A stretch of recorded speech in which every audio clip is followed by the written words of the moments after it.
Hi hello welcome to post 16 నేను మీ మురళీ రాపల్లి.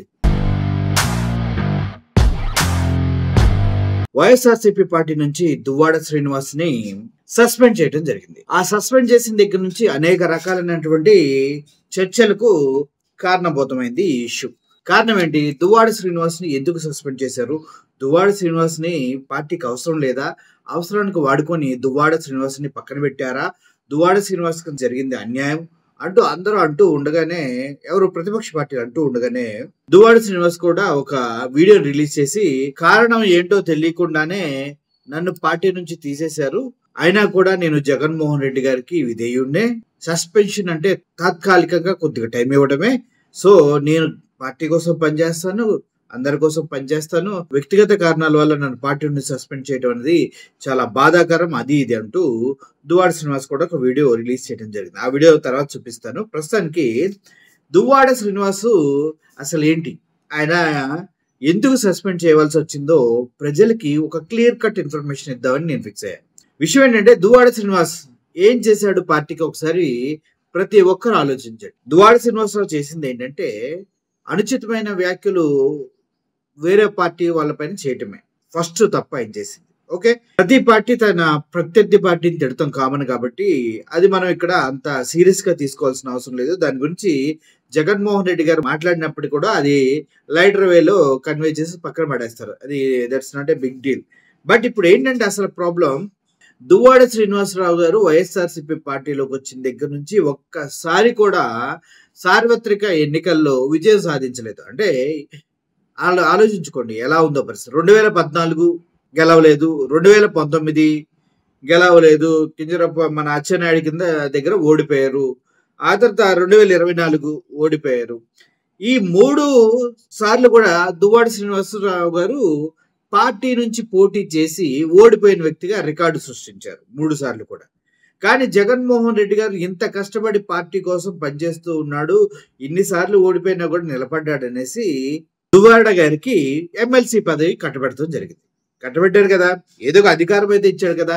కష్టపడ్డ వారికి జగన్మోహన్ రెడ్డి గారు ఎప్పుడు అన్యాయం చేయడు అనడంలో దువ్వాడ శ్రీనివాసరావు గారే ద గ్రేట్ ఎగ్జాంపుల్ అనమాట.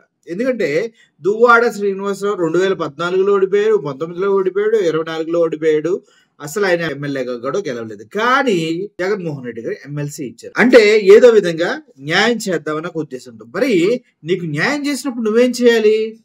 దానికి తగ్గట్టుగా పని చేయాలి కదా. పని చేయాలా వద్దా? పని చేయాలా వద్దా? పని చేయాలి. కానీ మనోడు ఏం చేస్తున్నాడు? టెక్కలి నియోజకవర్గాన్ని ఒక టూరిస్ట్ స్పాట్ గా చేసుకున్నాడు. ఆయన కాన్స్టిట్యున్సీని ఆయన ఒక టూరిస్ట్ స్పాట్ గా చేసుకున్నాడు. దివ్యల మాధురి అనే ఒక అమ్మాయితో రిలేషన్ లో ఉన్నాడు. ఉండు, నీ పర్సనల్ లైఫ్ ఎవడు కాదంటాడు, నీ ఇష్టం వచ్చినట్టు రిలేషన్ లో ఉండు, ఎవరితోనైనా ఉండు, అది పార్టీకి సంబంధం లేని మ్యాటర్.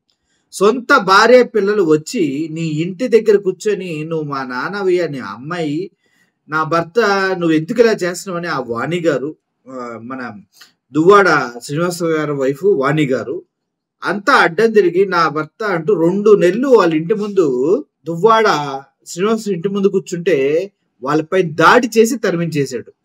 పార్టీ గమనించదా? మరి పార్టీ గమనిస్తుందా లేదా? అప్పుడే జగన్మోహన్ రెడ్డి గారు హెచ్చరించారు ఏంటి ఇది అన్నట్టుగా. సో ఆయన ఏదో చెప్పుకుంటూ వచ్చాడు, కాదులే అన్న ఇది అన్న ఏదో చెప్పుకుంటూ వచ్చాడు. కానీ రోజు రోజుకి ఈ దివ్యల తోటి ఆయన రిలేషన్ ముదిరి పాకాన పడి టీవీల చుట్టూ, యూట్యూబ్ ఛానల్ చుట్టూ ఇంటర్వ్యూల కోసం తిరగడం అయిపోయింది హైదరాబాద్ మొత్తం. అంటే టెక్కెల్లో నువ్వు ఒక అధికార ప్రతినిధివి, వైఎస్ఆర్సీపీ పార్టీ ప్రతినిధిగా టెక్కెల కార్యకర్తల్ని ఒక తాటిలో పెట్టవలసిన బాధ్యత అయినా, వారితో సన్నిహితంగా మెలగడమైనా, పార్టీని వాళ్ళలోకి ఇంకా బలంగా తీసుకెళ్ళటం అయినా, రాబోయే ఎలక్షన్స్ కి సిద్ధం చేయటమైనా, ఇక పార్టీ కార్యక్రమాల్లో పాల్గొనటమైనా, ప్రజలతో మమేకమై ఉండటమైనా నిజంగా ఒక నాయకుడి యొక్క ప్రథమ విధి. కానీ మనోడు ఏం చేశాడు? విధిని గాలికి వదిలేసి దివ్యతోటి గాలి తిరుగుళ్ళు మొదలుపెట్టాడు. టీవీ ఛానల్కి వెళ్ళటాలు, ఇంటర్వ్యూలు ఇవ్వటాలు, రొటారం సొట్ట సొల్లు మొత్తం అంతా స్టార్ట్ చేశాడు. సభ్య సమాజం చూసి నోట్లో వస్తుందని కూడా అర్థం కాలే ఆయనకి. ఎందుకంటే భార్య వాణి గారు అండ్ తన సొంత కూతురు కూడా మా నాన్న అని మాట్లాడుతూ చాలా వీడియోలు సోషల్ మీడియాలో బీభత్సంగా ట్రెండ్ అయినాయి. ఒక విధంగా చెప్పాలంటే బీభత్సంగా ట్రెండ్ అవ్వడం కాదు, అవహాయిలైన పాలయ్యాడు మనోడు. సో అవహేళన పాలవడం పక్కన పెడితే ఇప్పుడు వాళ్ళ భార్య వాళ్ళంతా కంప్లైంట్ చేశారు, క్రమశిక్షణ చర్య తీసుకోండి, మీరు మాకు అన్యాయం చేశాడు, వేరే అమ్మాయితో ఇల్లీగల్ రిలేషన్ లో ఉన్నాడు, ఇల్లీగలా ఇప్పుడు లీగల్ అనుకుంటాయి, ఇప్పుడు రిలేషన్ లో ఉన్నాడు, ఆ అమ్మాయికి కూడా భర్త ఉన్నాడు, ఇతనికి భార్య ఉంది, ఇతనికి పెళ్ళి అయిందా కాలేదా అసలు ఏంటి అంటూ ఆలోచిస్తున్న క్రమంలోనే సార్ గారు మళ్ళీ హైదరాబాద్ లో ఒక వస్త్ర ప్రపంచాన్ని సృష్టించి ఆ దివ్యకి గిఫ్ట్ గా ఇచ్చాడు. ఏంటి, బట్టల వ్యాపారం స్టార్ట్ చేశాడు. ఆ బట్టల వ్యాపారం స్టార్ట్ చేసినప్పటి నుంచి టెక్కలి మొన్నటిదాకా టూరిస్ట్ స్పాట్ గా ఉండేది, ఇప్పుడు జస్ట్ అలా ఏది విజిటర్ వీసాలో అలా వెళ్ళి ఇలా వస్తున్నాడు అనమాట. ఇప్పుడు నెలకు ఒకసారి, నెలకు 2 సార్లు, నెలకు 3 సార్లు వెళ్ళి రావడం జరుగుతుంది. సో టెక్కల్లో ఉన్నటువంటి క్యాడర్ తిక్క రేగి కంప్లైంట్ చేశారు, ఈ విషయం తెలుసుకొని ఎవడైనా ఏమైనా చేసుకోండి, జగన్మోహన్ రెడ్డి గారు నా వెనకే ఉన్నాడు, ఆయన ఆశీస్సులు నాకున్నాయంటూ గురువు గారు మీటింగ్ పెట్టి వాళ్ళకే ధమ్కి ఇచ్చాడు. ఇవన్నీ టెక్కల్ నియోజకవర్గంలో ఉన్నటువంటి వైఎస్ఆర్సీపీ పార్టీకి ధమ్కి ఇచ్చాడు. మీరేంద్ర అబ్బాయి ఎక్కువ చేస్తున్నారు, మీరు ఎన్ని చేసినా కూడా జగన్ నాతోనే ఉంటారు, జగన్ అన్న ఆయనే ఆశీస్సులు నాకున్నాయి, మీరు ఎక్కువ ఊపకండ్రా, మీరు కంప్లైంట్ చేస్తే నాకు తెలియదు అనుకుంటున్నారా అంటూ మనోడు గట్టిగానే ఊపాడు. అయితే కష్టపడే వ్యక్తి ఇంకొక ఉన్నాడు, పేదాడి తిలక్ అని. పేదాడి తిలక్ వైఎస్ఆర్సీపీ పార్టీకి కష్టపడి పనిచేస్తున్నాడు, ఆడ కార్యకర్తల్ని సమన్వయపరుస్తూ ఉన్నాడు, అన్ని పార్టీ కార్యక్రమాల్లో యాక్టివ్ గా ఉంటా ఉన్నాడు, ప్రజలతో మమేకమవుతూ ఉన్నాడు. అటువంటి టైంలో గాలి తిరుగుళ్ళు తిరిగి ఇంటర్వ్యూలకు అలవాటు పడి హైదరాబాద్ లో బిజినెస్ పెట్టి టెక్కల్ నియోజకవర్గాన్ని వదిలేసిన ఈయన పైన క్రమశిక్షణ చర్య తీసుకోకూడదా? తీసుకోవాలా వద్దా? తీసుకున్నాడు. పేదాడి తిలక్కి అధికారంగా ఇచ్చేశారు అక్కడ లోకల్ గా. ఇప్పుడు మనోడిని తీసి పక్కన పెట్టాడు, తప్పే లేదు. నిజం చెప్పాలంటే పార్టీకి ఏం కావాలి, ప్రజలతో ఉండే నాయకుడు కావాలి. మరి మన దువ్వాడ శ్రీనివాసు దివ్యతో పర్సనల్ గా ఉంటా పార్టీకి సంబంధించిన, ప్రజలకు సంబంధించిన జీవితాల్ని పట్టించుకోవట్లేదు. మరి అటువంటిప్పుడు పార్టీ నుంచి తీసేశారు.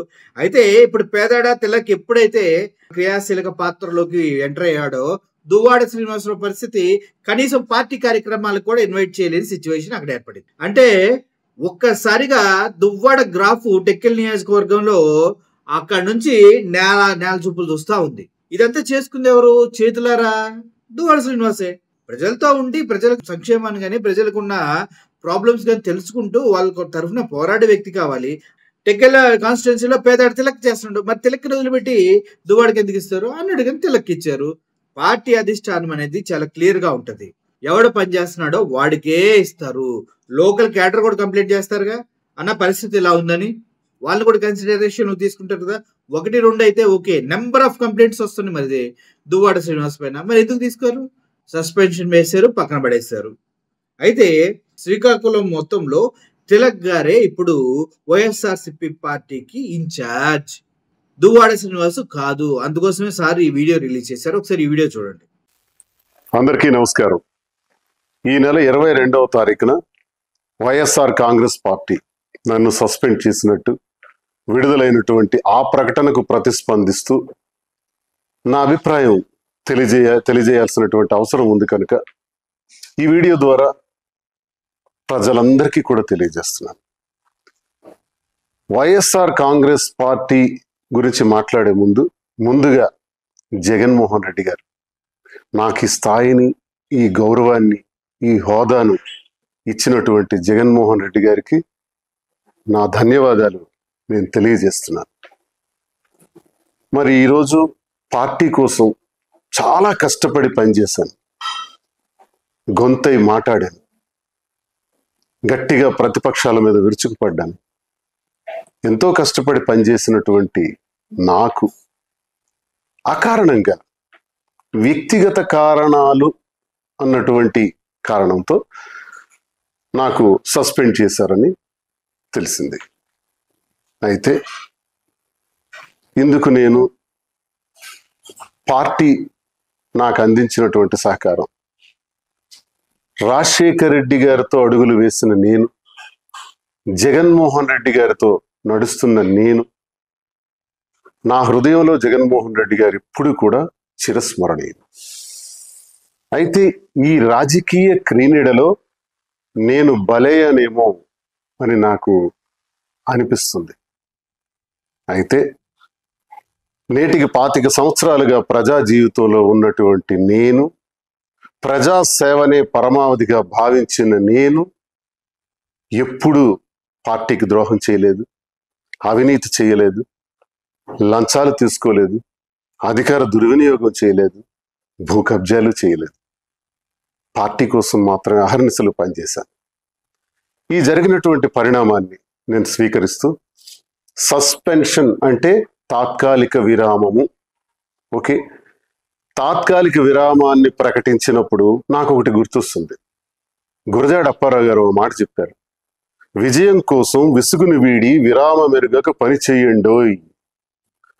పని చేస్తాను, కష్టపడి పని చేస్తాను, స్వతంత్రుడిగా, తటస్థునిగా, నా ప్రజల కోసం, నాకు నమ్ముకున్న గ్రామాల కోసం, నా పైన ఆధారపడి ఉన్నటువంటి కార్యకర్తల కోసం, అభిమానుల కోసం నిరంతరం మరింత రెట్టింపు ఉత్సాహంతో పనిచేస్తానని, ఎవ్వరూ ఆందోళన చెందవలసిన అవసరం లేదని, నా అభిమానులందరూ కూడా ధైర్యంగా ఉండాలని, గ్రామ గ్రామాన మళ్ళీ తిరుగుతాను, ప్రతి ఇంటికి ఈ దువ్వాడ శ్రీనివాస్ వస్తాడు, ప్రజలతో నేరుగా సంబంధాలు ఉన్నటువంటి నేను ఏ ఒక్కరిని విడిచిపెట్టేది లేదని, కష్టపడి పనిచేస్తానని, అన్నింటికీ కాలమే తీర్పు చెబుతుందని నమ్మిన నేను, మరి ప్రజలందరికీ ఇంతవరకు నాకు ఈ గౌరవాన్ని ఇచ్చినటువంటి ప్రజల్ని నేను ఎప్పుడూ మర్చిపోలేను. ముఖ్యంగా టెక్కలి నియోజకవర్గ ప్రజలు, వారి పాదాలకు నా సాష్టాంగ ప్రణామాలు చేస్తూ, నా ఊపిరి ఉన్నంత వరకు మీ సేవలో నిమగ్నమై ఉంటానని, నా అవసరం ఎక్కడ ఉంటే అక్కడ నేను ప్రత్యక్షంగా ప్రతి ఒక్కరికి ఉపయోగపడేందుకు కృషి చేస్తానని తెలియజేస్తూ, మరి ఇంతవరకు అవకాశాన్ని ఇచ్చినటువంటి వైఎస్ఆర్ కాంగ్రెస్ పార్టీ అధినేత జగన్మోహన్ రెడ్డి గారికి నా హృదయపూర్వక నమస్కారాలు. నమస్కారం. ఈ వీడియో చూస్తే నాకు ఒకటే అర్థం అవుతుంది. అందరూ అంటారు కదా, చేతులు కాలిన తర్వాత ఆకులు పట్టుకుంటే ఉపయోగం ఏంటని. చేసేది తప్పని తెలుసు కూడా అదేదో నిబ్బా నిబ్బీలు చేసినట్టుగా పనులు చేసుకుంటూ పోతే ప్రజలేం పెచ్చోళ్ళ? అది ఇది అన్యాయం అని అందరికి అనిపించదా? అన్యాయం అని అందరికి అనిపించినప్పుడు జగన్మోహన్ రెడ్డికి అనిపించదా? సో అనిపించింది, దువ్వాడని తీసి పక్కన పడేశారు. ఒకవేళ మీ ఇంట్లోనే ఒక వ్యక్తి ఉండి ఆయన కూడా ఇలాగే ఇంటిని వదిలేసి ఇలా ఒకరి కోసమే మొత్తం తిరుగుతూ ఒక కాన్స్టిట్యున్సీలో ఉన్న 2,50,000 మందిని కనీసం పట్టించుకోకపోతే ఏం చేస్తారు మీరు? ఇంట్లో వాళ్ళే ఆశ్రయించుకుంటారు. అదే జరిగింది అక్కడ. సో ఇప్పుడు తిలక్ గారితో వాణి గారు కూడా కలిసి, అదే దువ్వాడ శ్రీనివాసరావు గారి వైఫ్ కూడా కలిసి వైఎస్ఆర్సీపీ పార్టీ కార్యక్రమంలో యాక్టివ్గా పాల్గొంటున్నారు.